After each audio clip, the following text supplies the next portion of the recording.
देखा गाई आज शुभ खुंट गाड़ा देखा बाली यात्रा बेलगां बाली यात्रा शुभ खुंट पुता हो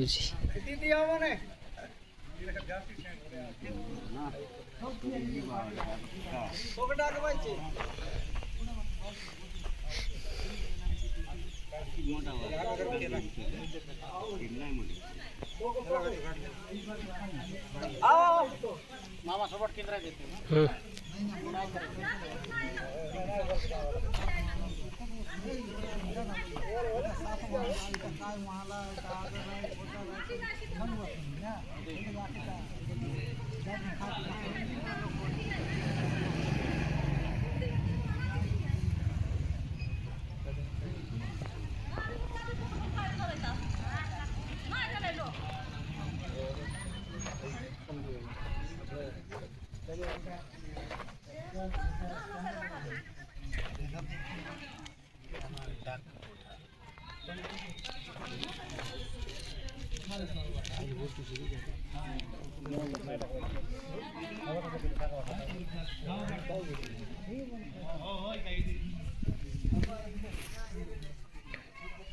बोलिए